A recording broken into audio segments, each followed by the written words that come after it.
kader Nasdem se-Nusantara, kita ikuti pengarahan Ketua Umum Partai Nasdem.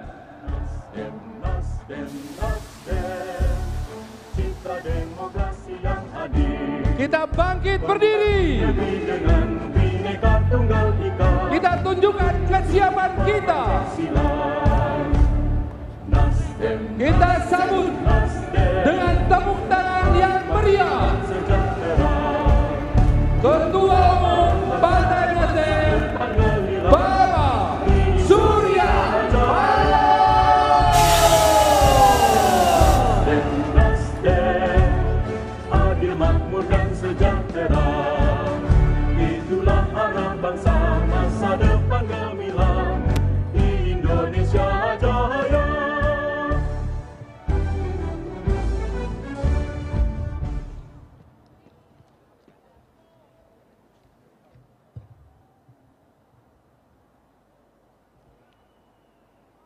Bismillahirrahmanirrahim.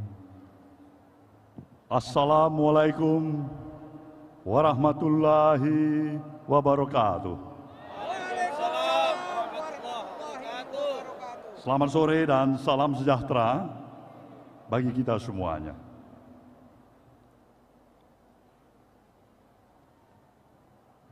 Yang saya hormati pimpinan Majelis Tinggi beserta para anggota,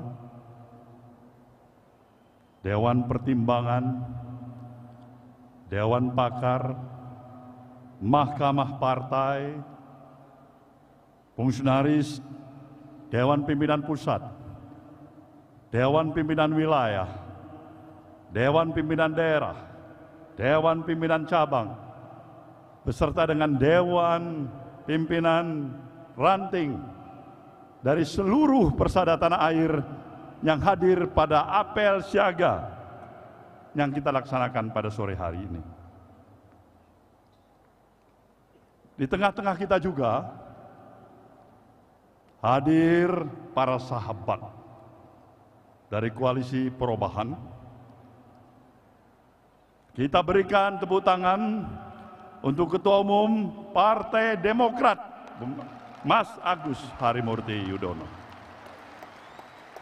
Dari Partai Kesejahteraan Sejahtera, Bung Ahmad Sayhu. Rekan-rekan kita sebagai utusan khusus dari Partai Golkar juga hadir. Kita berikan tepuk tangan untuk itu. Sahabat-sahabat kita dari Pemuda Pancasila, hadirin dan hadirat yang saya muliakan. Pertama-tama saya ingin mengajak kita semuanya sekali lagi menghantarkan puji dan syukur kita kehadirat Sang Maha Pencipta, Tuhan Yang Maha Esa. Karena kita diberikan kesempatan dengan seluruh energi yang kita miliki, kita bersama-sama dapat menghadirin acara apel siaga perubahan yang sedang berlangsung pada saat ini. Kita juga bersama-sama tadi telah mendengarkan hantaran pemikiran-pemikiran disertai dengan doa kehadirat Tuhan Yang Maha Esa yang secara langsung disampaikan oleh calon presiden kita, Bung Anies Rashid Baswedan,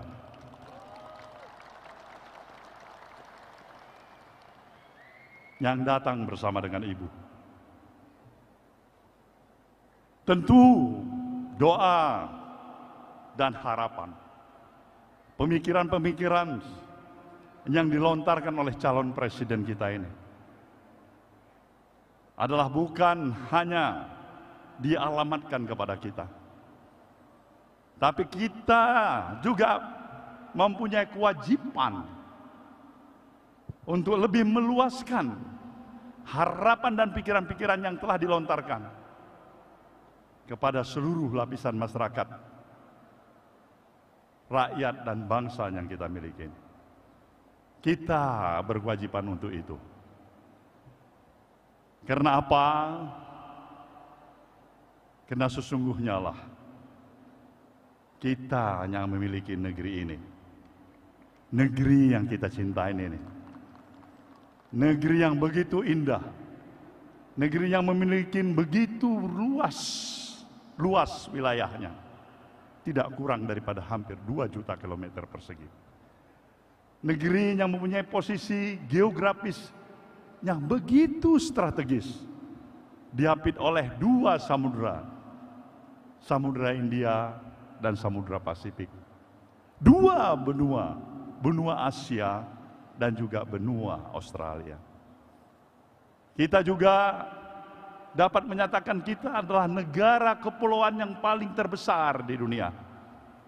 Karena kita memiliki lebih dari 17.000 pulau-pulau yang ada di negeri kita. Kita juga jelas mengetahui negeri kita ini mempunyai kontur dan struktur tanah yang subur. Mineral reserve kita, sumber daya kekayaan alam kita. Allahu Akbar, luar biasa. Kita juga memiliki luas panjang pantai kita nomor 2 terpanjang di dunia. Kita juga memiliki jumlah penduduk kita sekarang ini yang hampir mendekati 280 juta. Itu artinya kita memiliki jumlah kebesaran penduduk nomor 4 yang terbesar daripada negara-negara yang ada di dunia pada saat ini. Apakah hanya itu yang kita miliki? Tidak. Ada yang lebih hebat lagi. Para pemikir bangsa kita, the founding father, telah melihat betapa uniknya negeri kita ini. Dengan perbedaan-perbedaan yang kita miliki. Berbeda agama, berbeda suku, berbeda dialek, berbeda budaya. Semuanya ini telah dipikirkan. Dipikirkan untuk tidak menyebabkan perbedaan-perbedaan ini melahirkan perpecahan di antara kita satu sama lain. Inilah yang telah dipikirkan oleh para pemikir bangsa ini. Dan untuk itulah para pemikir bangsa, the founding father kita, telah melahirkan suatu alat sebagai perekat bagi persatuan dan kesatuan kita, yang menjadi ideologi kita, yang kita kenal, Pancasila. Nah, inilah menjadi kekuatan kita, Pancasila, sebagai pandangan hidup kita. Nah, saudara, para hadirin yang saya hormati, begitu luasnya, begitu indahnya, begitu hebatnya negeri yang kita miliki ini. Apa yang masih menyebabkan kita belum bisa menyatakan negeri kita ini sudah sepantasnya menjadi negara superpower seperti negara-negara lain yang lebih hebat dibandingkan dengan apa yang kita miliki hari ini? Apa yang menyebabkan ini? Kenapa kita belum mampu mencapai tingkatan dan harapan seperti apa yang diharapkan oleh pendiri bangsa ini? Bukan karena kita negara yang kurang luas, bukan karena negara kita kurang kaya, bukan karena jumlah penduduk kita kurang besar, bukan karena kontur struktur tanah kita kurang subur. Semuanya kita miliki. Tapi satu hal yang menjadi masalah besar bagi kita sebagai satu bangsa.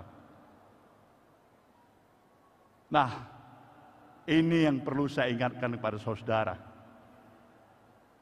Bahwasanya pikiran, gerakan perubahan yang juga sejalan dengan apa yang pernah dikonstatir oleh Presiden Jokowi untuk melaksanakan revolusi mental adalah sebenarnya identik dengan misi gerakan perubahan kita. Senafas, sebangun, sejalan. Dan itulah yang kenapa ketika pada tahun 2014 pemilu, dengan seluruh kekuatan dan harapan energi yang kita miliki, kita dukung yang namanya Presiden Jokowi kala itu sebagai calon presiden untuk menjadi presiden di negeri ini, saudaraku. Kita memberikan dukungannya secara totalitas. Kenapa?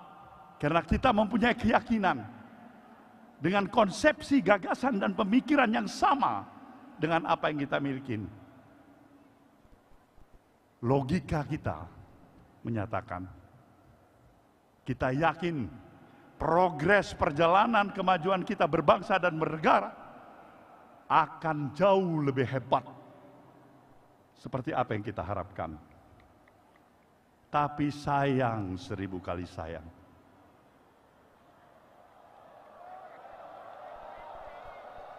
sayang, 1000 kali sayang, harapan belum menjadi kenyataan.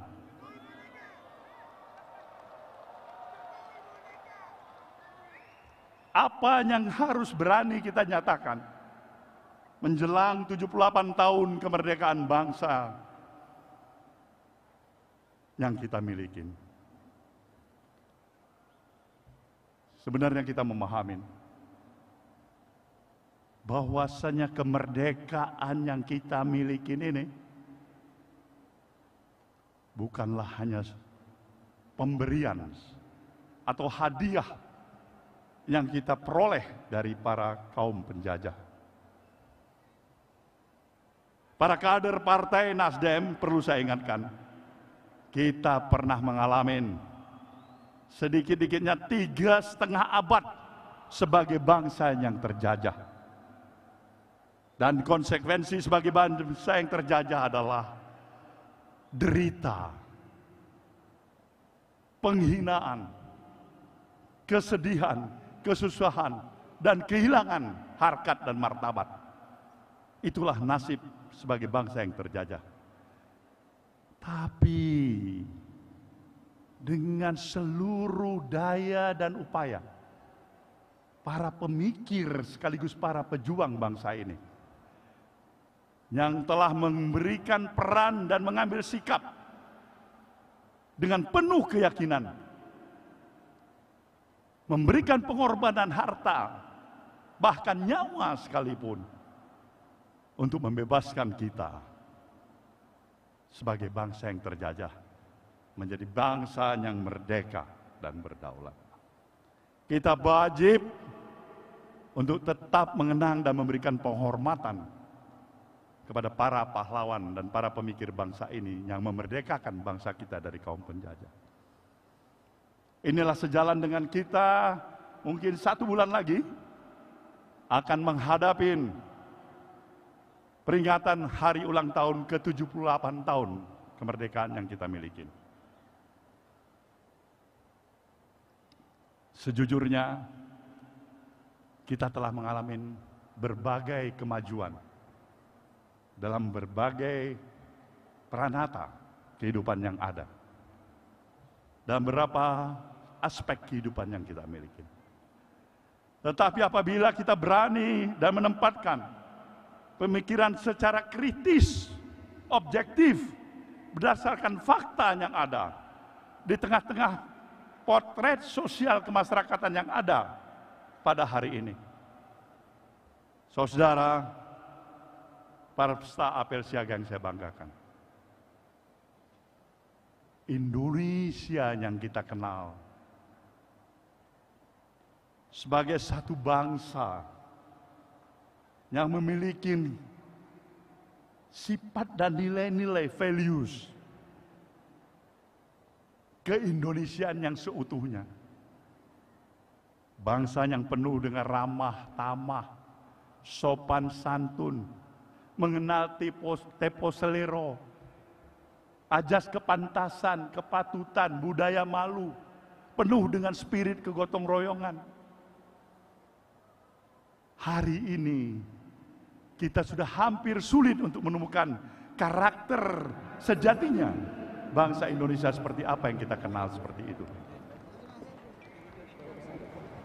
bangsa kita telah berubah. Hari ini dari semangat yang penuh dengan rasa kegotong royongan dan kebersamaan, semangat kekitaan, berubah menjadi bangsa dengan semangat keakuan individualistik yang menghargai nilai-nilai transaksional materialistik yang serba pragmatis. Dan itulah Indonesia hari ini. Kita terjebak pada pragmatisme, kita terjebak dari sikap yang penuh keterus-terangan menjadi bangsa yang penuh dengan kepura-puraan atau munafik. Dan itulah kita Indonesia hari ini. Nah, inilahnya menjadi dasar filosofis pemikiran. Kenapa kita harus melakukan gerakan perubahan untuk melakukan perubahan yang berarti dan mendasar dalam perjalanan kehidupan kita berbangsa dan bernegara. Kita sayang pada bangsa ini. Kita sayang kepada para pemimpin yang ada di negeri ini. Kita punya komitmen moral untuk keberhasilan pemimpin yang kita dukung dan usung menjadi presiden negeri ini. Tapi bisa saja niat baik akan diartikan dengan penuh kesalahpahaman dan salah pengertian. Dan kita terima itu, saudaraku semuanya. Tapi bukan berarti kalau memang niat baik, kesalahpahaman, salah pengertian, kemudian kita merasa terjepit, tertekan, tertindas, terhalangin, kemudian kita menyerah. Kemudian kita menyerah. Kemudian kita menyerah. Bukan. Kita katakan, insya Allah kita belum menyerah.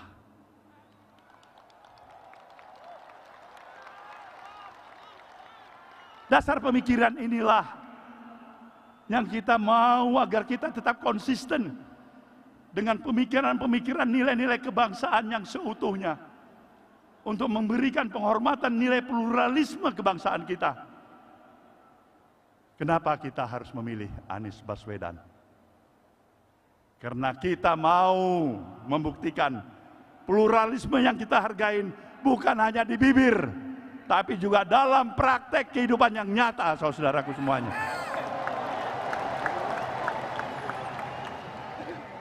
Pemikiran-pemikiran yang dinamis, moderat, dan penuh dengan konsistensi pemikiran dalam rasa membangun keindonesiaan yang seutuhnya. Wajib terus-menerus kita perjuangkan. Maka dalam kesiapan kita menghadapi pemilu pada 2024 yang akan datang, saya ingin menyerukan dari tempat ini kepada para penyelenggara dan pengawas pemilu untuk melaksanakan tugas sebagaimana yang diamanahkan secara profesional dan bermoral, terlepas dari semua intervensi kepentingan, dan tetaplah tegak lurus pada nilai kejujuran dan keadilan. Kita memerlukan pemilu yang seperti itu. Tidak ada gunanya pemilu kita laksanakan kalau pemilu itu berakibatkan kepada perpecahan daripada anak bangsa ini. Musuh kita bersama bukanlah musuh di antara kita satu sama lain. Bukan musuh atas dasar perbedaan agama, perbedaan partai politik, tapi musuh kita adalah kebodohan, ketidakadilan. Inilah musuh bersama kita dalam kehidupan kita berbangsa dan bernegara. Maka pada saudara semuanya, keluarga besar Partai Nasdem, dari struktur wilayah, daerah, cabang, kemudian DPRD, saya nyatakan penghormatan dan penghargaan saya yang setinggi-tingginya. Saudara telah menunjukkan komitmen jati diri saudara untuk hadir dengan pengorbanan yang ada ke Jakarta dari berbagai wilayah di Nusantara ini demi menyatakan saudara masih ada sebagai kader partai ini. Saya amat berbesar hati dan berbangga hati sebagai pimpinan saudara. Sampaikan salam perjuangan saya kepada seluruh keluarga besar kita di kampung halaman. Kepada para seluruh konstituen kita. Katakan, insya Allah, di diri dan hati kita ini, berbagai tantangan halaman yang kita hadapin. Tapi dengan tekad dan niat baik yang ada, kita akan tetap menjadi Spartan yang tangguh untuk menghadapi itu.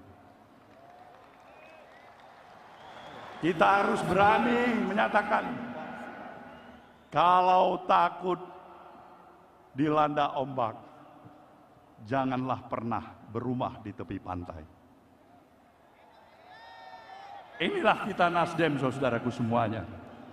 Maka untuk itulah, di akhir untuk pidato saya ini, sebuah pantun dari Pulau Sumatera di wilayah timur, saya utarakan pada saudara. Pulau Pandan, jauh di tengah. Cakep. Di balik pulau, si angsa dua. Hancurlah badan dikandung tanah, budi yang baik kan dikenang jua. Selamatlah berjuang, saudaraku semuanya. Semoga jalan perjuangan kita tetap di jalan yang diridhoin oleh Allah Subhanahu wa taala. Terima kasih. Wabillahi taufiq wal hidayah. Wassalamualaikum warahmatullahi wabarakatuh.